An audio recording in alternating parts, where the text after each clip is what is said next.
what? All of these gifts, you got to realize they are from the Spirit.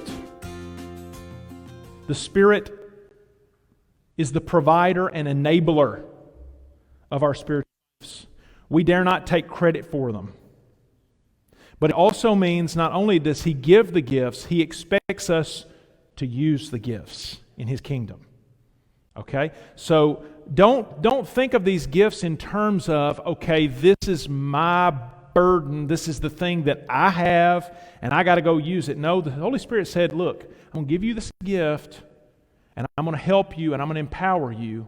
Now you go thrive. You go thrive in that gift, in the work of my kingdom to my glory. Okay? So what we're trying to do is we're trying to unpack these different gifts that the Spirit gives and try to help you understand what gift He has given you.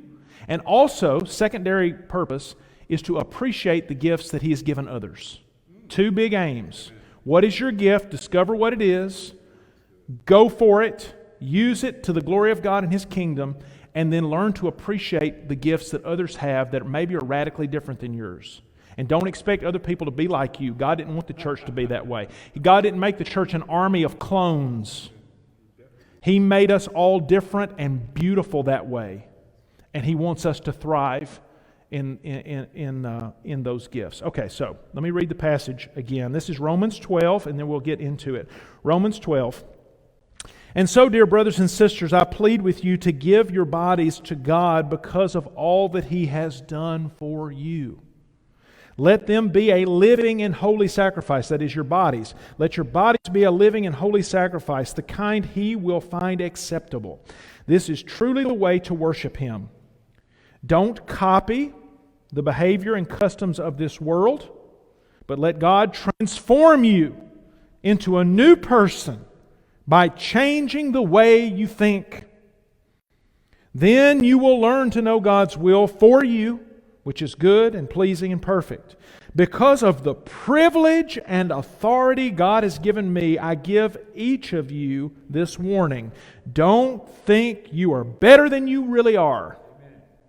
Be honest in your evaluation of yourselves, measuring yourselves by the faith God has given us. Just as our bodies have parts, and each part has a special function, so it is with Christ's body. We are many parts of one body, and we all belong to each other. In His grace, God has given us different gifts for doing certain things well. See, that means that there's some things that I won't do well. That doesn't mean I can't step into it and fill a gap, fill a need, but that's not my gift, and I'm not going to do it well. So He's given me the gifts He's given me. He's given you the gifts He's given you. Why? So that you can do certain things well. What is your gift? So if God has given you the ability to prophesy, speak out with as much faith as God has given you. That's what I tried to do this morning. If your gift is serving others, serve them well. If you are a teacher, teach well. Those are the ones we've looked at so far. We've looked at the prophetic or perceiver gift. We've looked at the serving gift. We've looked at the teacher gift. Verse 8. If your gift is to encourage others, be encouraging. All right, so that's the one we're looking at this morning, is what we're calling the exhorter. Now, I know that that's not a word we use a lot in modern-day English, all right, but it just means somebody who encourages, someone who is trying to breathe inspiration and life into others. Some of us extraordinarily have that gift. I'm thinking of, I'm not going to pigeonhole anybody because I want you to take your own survey, but I'm thinking of people right now that what little bit I know you in the short time that we've been together, I already know that we've got some exhorters in the room that are especially gifted at encouraging. And boy, does the church ever need your gift today. Some of us are in desperate need of you to use your gift to the fullest. That's what's going to hold the church up in a season like this, are the exhorters, the encouragers among us. Okay, so we're comparing different gifts to parts of the body, And just as the perceiver is the eye of the body, the server is the hands of the body, the teacher is the mind of the body, the exhorter is the mouthpiece of the body. Okay? Now, we're not thinking primarily here of like preachers per se. Sometimes some of your better preachers in the world are exhorters, but there are also preachers that are really don't have a high exhorter gift that are doing phenomenal work because their teaching gift is so high or their perceiver gift is so high. All right? So an exhorter, don't think preacher here or teacher necessarily.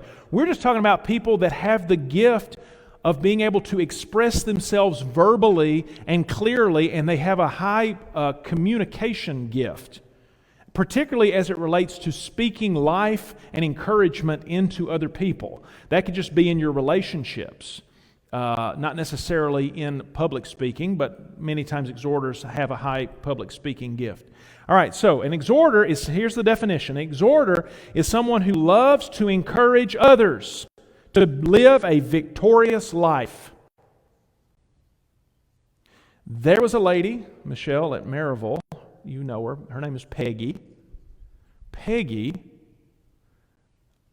I don't know. I didn't see where she took these tests to see what her number one gift is, but I'm looking at her and I'm thinking the exhorter had to be one of the top two, if not the top one. Every single time I saw this lady at church, almost without exception, if we saw one another, made eye contact, she would walk up to me and she would say, "Has anybody told you today that you're awesome?" And you could tell she meant it. She would breathe life into you. She had an exhorter gift. She wanted to encourage people to live to their fullest, to realize their potential, to inspire you, to encourage you. Usually exhorters are extremely positive people. They love to talk a lot. They love to look for ways constantly to exhort others, to console them, to inspire them. Think of somebody who's a really good storyteller, probably has a high exhorter gift. Somebody who is a motivational speaker. That's what you need to think about when you think about exhorter. Is somebody who knows how to come alongside someone and encourage them to live a victorious life. All right, so when we think about the different needs of the church, the perceiver is meeting the spiritual need of the church, because the perceiver is keeping us centered on spiritual principles, always wanting to make sure that what we do is in alignment with the will of God. That's what the perceiver is always looking for. He's got a high radar up for truth, black and white, what is right. The server has the radar up for who's hurting, who around here needs help. They're meeting practical needs. The teacher has a high radar for wanting to research and know and clear out false teaching and make sure that we're on the right path and we're always applying always studying and learning truth. Whereas the exhorter is always wanting us not to just know the theory, but are we living it? Are you living it? You see, it's not enough to just simply study about what it means to be a Christian. The exhorter is always concerned, are we actually doing anything to show the world that we're Christians? And so there's a psychological need that is met here where the exhorter is wanting to see the church and individual Christians always growing, always progressing, not being content. Are we moving forward? Is everybody together, and are we doing the best and being the best that we can be? All right, so let's move right into the survey. If you've got the app, you can open that now and take the survey as we walk through it. If you need, and that's Northside Nashville, you can get it on the App Store, so open your app if you need it. If anybody needs a paper copy, raise your hand. Let me get some. Who's got the microphones today? All right, let's... John will get you one. If you need a paper copy, just raise your hand big and tall, and you can fill out the paper copy as we go. Try to move through these as quick as we can with each one of these items. So what you're going to do is you're going to rank yourself on a scale of 1 to 5, how strongly you feel about each one of these questions. You can do it on the app, or you can do it, if you do it on the app, we'll have your results automatically once you hit submit. If you do the paper copy, write your name on it first. Make sure your name's on the paper copy so we know who took this. And then return it to me at the end of class, because we're building a gifts database from the church. So we want to know where everybody's strengths are. Now, as we look at each one of these questions, I just remind you, there's no right or wrong answers. You're just trying to discover the person you are. So answer as honestly as you can. Don't answer the way you would like the answer to be. Let me just give you personal testimony here. So when I was taking it, I went through again this week and I took every one of the surveys myself, because I wanted to see if it read the way that it did the last time I took it, and it did. All right, so I took the survey. I found myself wanting to skew my answers on the exhorter gift, because there's something in me that really wants to be an exhorter.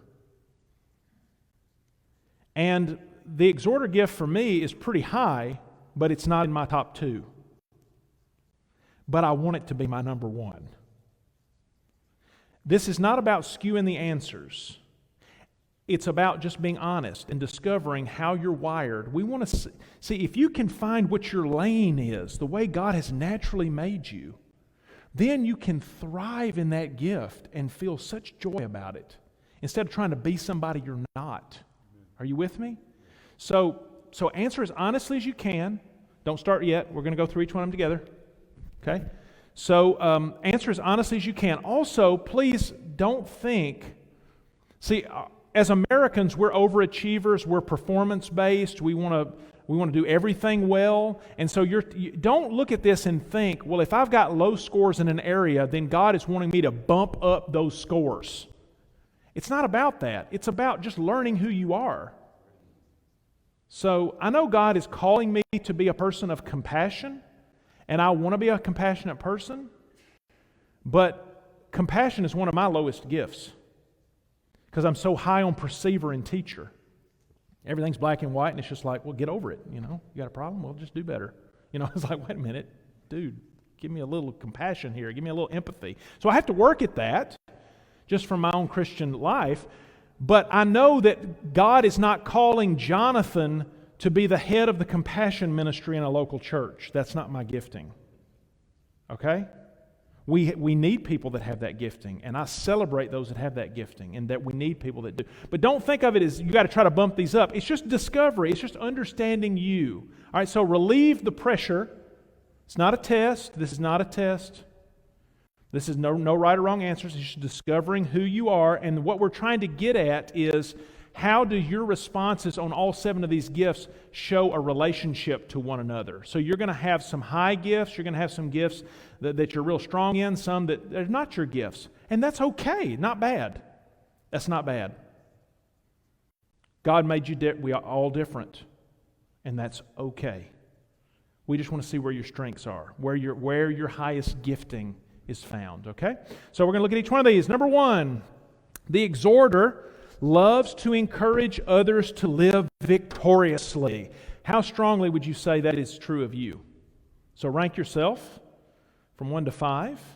Do you want everyone to have a full, meaningful life? You feel that very strongly, and you feel like you're a builder of people. That one of the things that's foremost on your mind is, what can I say to encourage this person? They look like they're kind of discouraged and down. So you're just like a magnet. You're drawn to people that you want to speak life into and encourage them.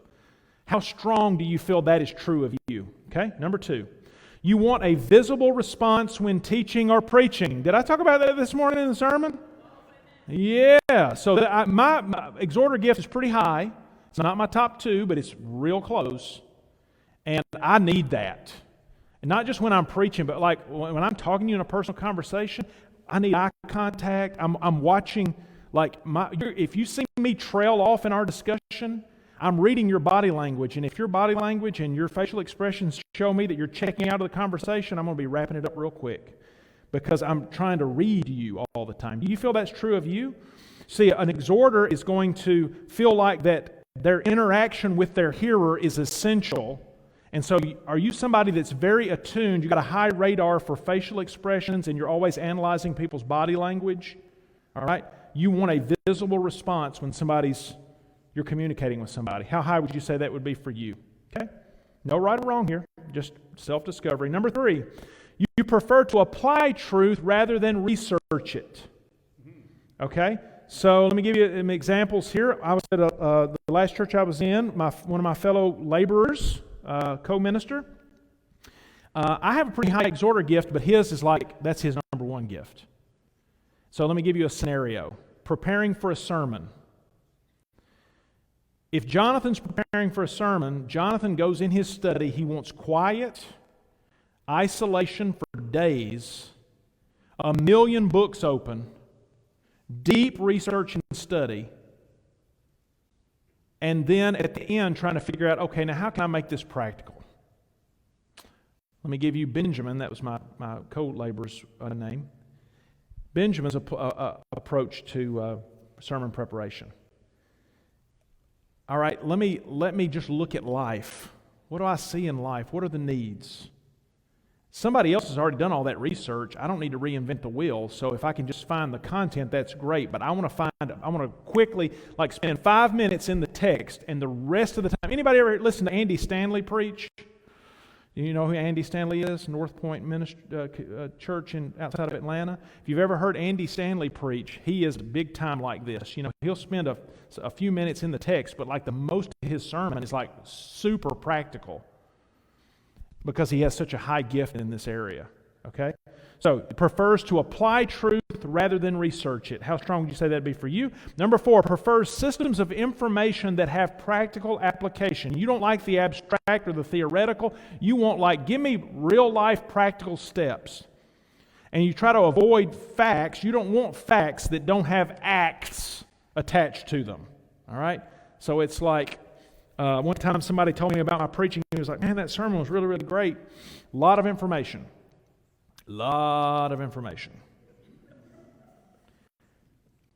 But a friendly piece of advice.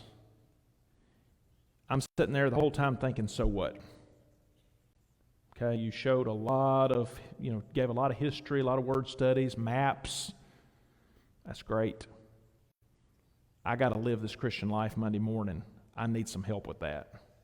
Okay, so how strong would you feel that? You prefer systems of information that have practical application. You're always ready to get to the practical.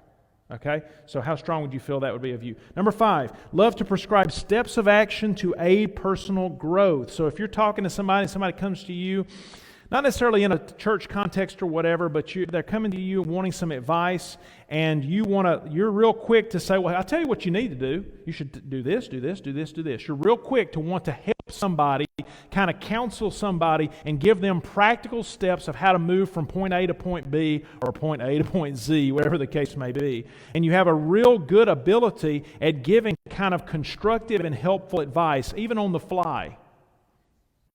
Okay, how strong would you say that would be of you? Number 6, focuses on working with people. You love to be around people. Let me give the example again of me and my co-laborer at the last church. I'm the kind of person, I hesitate to say this because you're going to pigeonhole me and you're going to think I'm somebody I'm not, okay? So I hate giving personal examples. But I'll just tell you, my gifting is such that I have to work, and I work hard at it, about wanting to be around people. Okay? I know how important that is, and I work real hard at it, and I like it. Don't you go away from me. That preacher at Northside doesn't like people. He doesn't like being around people. That's not true. I like you. I love you. I want to be around you, okay? But you need to know at the end of the day, when I've been around a lot of people all day, I crash because I've been drained. Okay? If I'm in isolation and study time, that fills my cup. I come home, I got to jump in my step because that has filled me. My co-laborer at Maryville, exactly the opposite. You put him in a room for a week and say, you study all week, he's going to be drained. But you put him around people, he can't get enough. It just fills his cup. Neither one of those is right or wrong. It's different. So which one would you say is true of you? Do you love focusing on working with people? You love to be around people? Being alone actually drains you, and you're filled up by being around others. How would you rank yourself? Number 7, encourages others to develop in their personal ministries. What you want to see in other people is you want to see them live a fulfilling and productive life. You have real high idealistic views about the way people can do that. You want to get everybody involved as much as you can. So you're always looking about how to help plug people in or help them realize their potential. You're wanting to inspire people. Okay? So encourages others to develop in their personal ministries. How would you rank yourself? Number 8, finds truth in experience and then validates it with Scripture. All right, for the teacher or the perceiver, it'd be exactly the opposite. The perceiver or the teacher is going to find truth in Scripture and then try to find something in life that validates it. The exhorter is going to just be an observer of life and is going to find things that are true or things that that they observe in life, and then they go try to find Scripture that verifies that. So an exhorter is a keen observer of life, always looking for lessons to be learned, always wanting to be very practical, what works. But they need to discover truth for themselves. So an exhorter could sit in a classroom like this and hear something taught and it just not resonate. But then whenever they discover it on their own, then it's like, well, wait a minute, we already you heard that at church. But they got to learn on their own. They got to discover it for themselves. Okay? Number 9, loves to do personal counseling. Now, that's not to say that you are a counselor. You may be if you have an exhorter gift, but people gravitate towards you. So I'm thinking of somebody right now in my life, not Michelle. I have to say that every time. Okay, it's not Michelle. All right, but I'm thinking of somebody in my life that is the kind of person, when this individual is at the grocery store, she gets into these conversations with complete strangers, and before you know it, they're talking 35 minutes later, and they're sharing their entire life story with her. We got an exhorter. All right, so I know somebody that's like that. And you're like, man, how does that happen? Because there's something about the way this person is built that they're very open about their struggles, about their sins, their sorrows, their pitfalls, very transparent about their journey, and people just gravitate toward them. And so they love to kind of help people. They're in the helping business. Okay? So how would you rank yourself? Loves to do personal counseling. Number 10, will discontinue personal counseling if no effort to change is seen. So if you are trying to help somebody and you're not seeing any progress, you get frustrated and you're like, okay, I'm ready to go on to the next person. Okay, because you want to see people make progress. You want to see people grow. You want to make sure your time counts. And so you'll move on to other people that will take your advice if the person that you're talking to is not taking your advice. Number 11 is usually exhorters are fluent in communication. So words come as naturally as breathing. We'll kind of jokingly say things like they've got the gift of gab. Okay? Sometimes, an exhorter has the gift of just having the right words to say, and it just comes naturally and easily. Oftentimes, exhorters will thrive in careers that do require public speaking. Not always, but frequently that's the case. Now, whether or not you're scared to death of public speaking or not, don't let that color the way you rank yourself here, but would you say that communication comes rather easily to you or not? Rank yourself there, scale of 1 to 5. Number 12, views trials and opportunities as opportunities to produce personal growth. So the way that an exhorter would look at life when they go through a hard time is, this is an opportunity for me to grow from this. What can I learn from it? And they will tell other people the same thing. So what is God trying to teach you, friend, through this? All right, so how would you rank yourself there? Number 13, accepts people as they are without judging them. So an exhorter is so wanting to see people grow and improve, they're not worried about the past. It's like the past is in the past, we can't do anything about that. We're worried about moving forward. So an exhorter is always, doesn't really see extremes like, it's this or that. They see a vast gray area. And think of it in these terms. Everybody's on a journey. I may be this far on the journey, you may be this far on the journey. We're all started out here, we're headed here, and I'm not real concerned about where you are on the journey. I just want to help you move steps further down the pathway. And so an encourager is going to help others to take those steps. How would you rank yourself? 14, is greatly loved because of their positive attitude. Generally, exhorters are people you like to be around.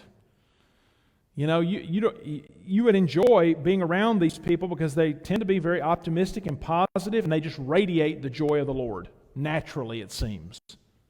All right? So how would you say that would be true of you, somewhere there on the scale? Okay?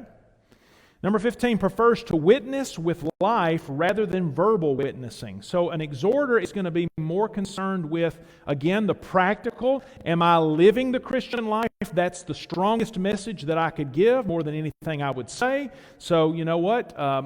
Before anybody's going to hear the sermon, they've got to see the sermon. So I want to make sure that I'm demonstrating in my daily living my faith. So an exhorter is going to love the book of James. If the book of James is your favorite book of the Bible, you might, I don't know, that's not a surefire test, but it could be that's you're pretty high on the exhorter scale, because James seems to kind of be an exhorter. Faith without works is dead, right? Being alone. So we need to go out and live it.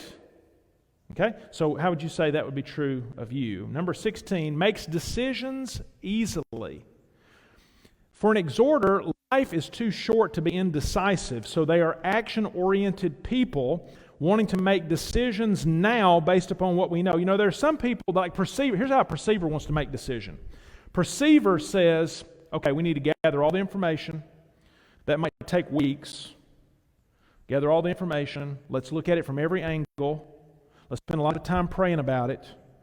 And 6 months later, we make a decision. Not so with an exhorter.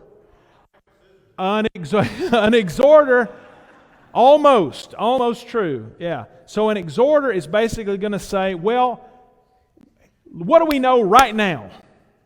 Here's what we know. Let's make a decision before we get out of this meeting, so we know what we're doing. Because here's the exhorter thinks this: we can always adjust later. So let's make the decision now. If we learn other things later that show we need to make an adjustment, we'll make a different decision then. But we need a decision right now. That's an exhorter, because he wants to see progress. It's all about progress. Progress, okay? Number 17, always completes what is started. So an exhorter is going to work overtime many times to complete a project. They're going to have trouble postponing anything because they want to get this done. Okay? So, always completes what they start. How would you rank yourself? 18, wants to clear up problems with others quickly.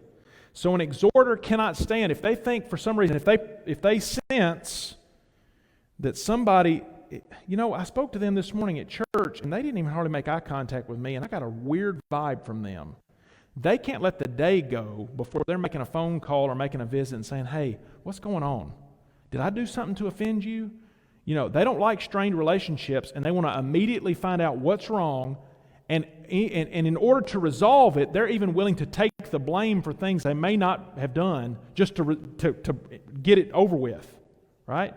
Because they want to clear up problems, again, progress, clear up problems, let's move on as quickly as we can. All right, how would you rank yourself? 19, expects a lot of self and others. So has a high level of expectation. You expect a lot out of yourself, you expect a lot of others, because you know that few people in life, or at least your view would be, few people in life live up to their potential.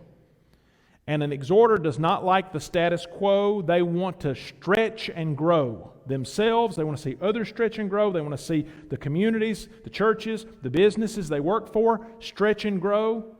So they have a high expectation for that. Okay, 19. And finally, 20. Needs a sounding board for bouncing off ideas and thoughts.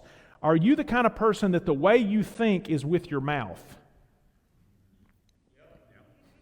Okay. I love the interaction. That's thriving for me as an exhorter. All right, so maybe you're the kind of person that the way that you think through something is you just got to talk it out. So you need to verbalize. You don't necessarily want feedback, You just need people to listen, because the way you're going to process it to make your decision to move forward is you've got to process it verbally. So would somebody just sit and listen? I don't really need any feedback, just listen. And then as I talk, then I come to my conclusions and to how to move forward. So how would you say that would be true of you? All right, so how do you think the exhorter would bless the church? Do you think we need exhorters in the church? Here's why I made the confession earlier about why I want to be an exhorter. And I have to my exhortation gift is high personally, and I'm thankful for that. But there's a part of me that I've got to realize, you know what, God made me the way He made me, and I need to celebrate that and be satisfied and at peace with that, and not try to be somebody I'm not.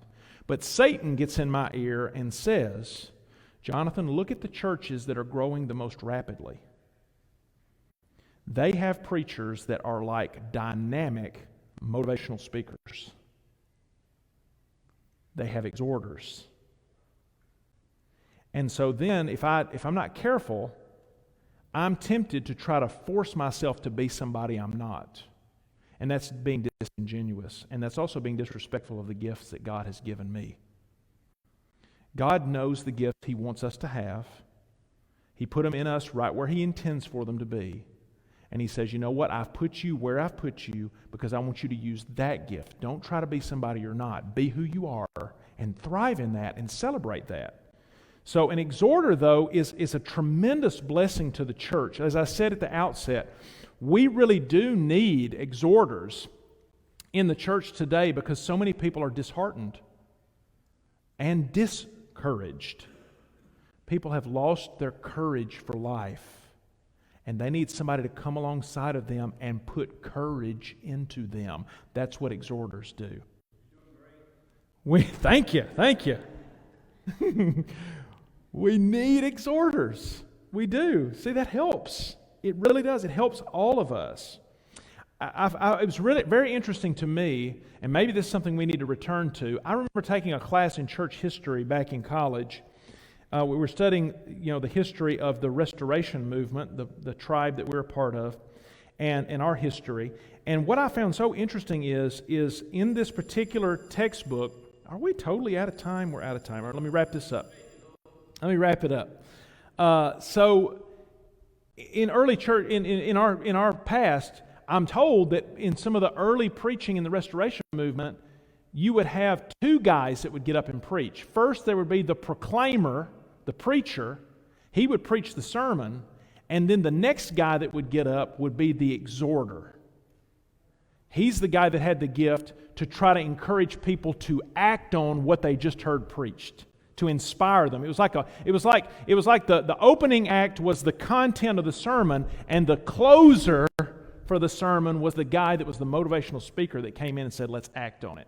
So we do need exhorters in the church. All right, well, we're out of time, but you can imagine that there are ways in which the exhorter gift could become polluted. Let me just quickly move through these. If you're not careful, an exhorter could tend to interrupt others in an eagerness to always want to give opinions and advice. You got to watch that. If you have the exhorter gift, you might be tempted to use Scripture out of context because you want to make your point. You might be a kind of a cut and dried person that always is prescribing steps of action and giving pat answers, and maybe people aren't really wanting your unsolicited advice. So you've got to be careful about how you give those kinds of advice. Number 4 is outspokenly opinionated. Exhorters can kind of let their opinions spill out everywhere and tell everybody what they think. And fifthly, they can become overly confident. And so exhorters have to work on being concise and resist the tendency to kind of be arrogant and overblown in what they have to share, kind of humble themselves a little bit. Okay. All right. So